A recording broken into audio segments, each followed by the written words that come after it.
გინდა გაიგო სიმართლე. შენ არ ხარ ზარმაცი. შენ დაიღალე საკუთარ თავთან ბრძოლით.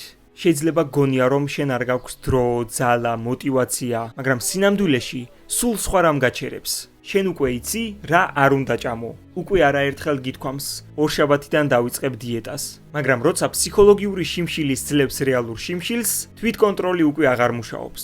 შეიძლება უყურებ სხვებს, ვინც უკვე შეცვალა სხეული და ხასიათი. შენ კი ფიქრობ, სხვებს თუ გამოუვიდა, მე რატომ არ გამომივა? და ზუსტად ეგ კითხვაა მთავარი ნაბიჯი ცვლილებებისკენ. მაშინ როცა ჯერ კიდევ სხვები სეირნობენ და გეგმავენ, საზაფხულო არ დადეგებს, შენ შეგიძლია დაგეგმო ისეთი სხეული, რომელშიც თავს თავდაჯერებულად და თავისუფლად იგრძნობ.